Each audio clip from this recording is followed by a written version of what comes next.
அது மட்டும் இல்லாமல் இந்த பொண்ணு என்ன பண்ண ஆரம்பிச்சு, அதாவது வீட்டுக்குள்ளார பல்வேறு பிரச்சனைகளை உண்டு பண்ணி விட்டு, எனக்கு வந்துட்டு அவங்க அம்மா வழியில் உள்ள அவங்க தாத்தா வழியில் இடம் கொடுப்பாங்களாம். நான் அங்கே போய் வீடு கட்டிட்டு நான் அங்கே போய் செட்டில் ஆயிடணும். இங்கே இருக்கும்போதே அந்த பொண்ணு இல்லாத கிறித்துவ வேலையெல்லாம் பார்த்துச்சு. நான் அங்கே போனால் என்ன ஆகும், அந்த பொண்ணு அயோக்கியதான் பண்ணேன். நான் அங்கேருந்து கோச்சிக்கிட்டு என் வீட்டுக்கு குடியாரணும்.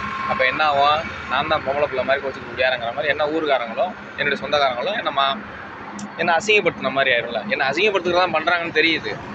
அதனால் நான் இடம் கொடுக்கல. ஆனால் அவங்க ட்ரை பண்ணிக்கிட்டே இருந்தாங்க. ஒவ்வொரு தடவை என்னை அசிங்கப்படுத்திகிட்டே இருப்பாங்க. ஏதாவது பிரச்சனை உண்டு பண்ணிவிட்டு எங்கள் வீட்டு வாசலில் வந்து கத்துவாங்க. என் மாமியார் வந்து ஆளுங்களெல்லாம் கூட்டிகிட்டு வந்து கத்துவாங்க.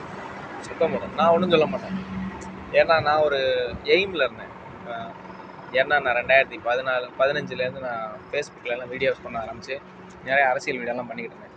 ஆனால் இந்த பொம்பளை வந்து நிறைய பிளான் பண்ணி ஸ்கெட்ச் போட்டுருந்துருக்கு.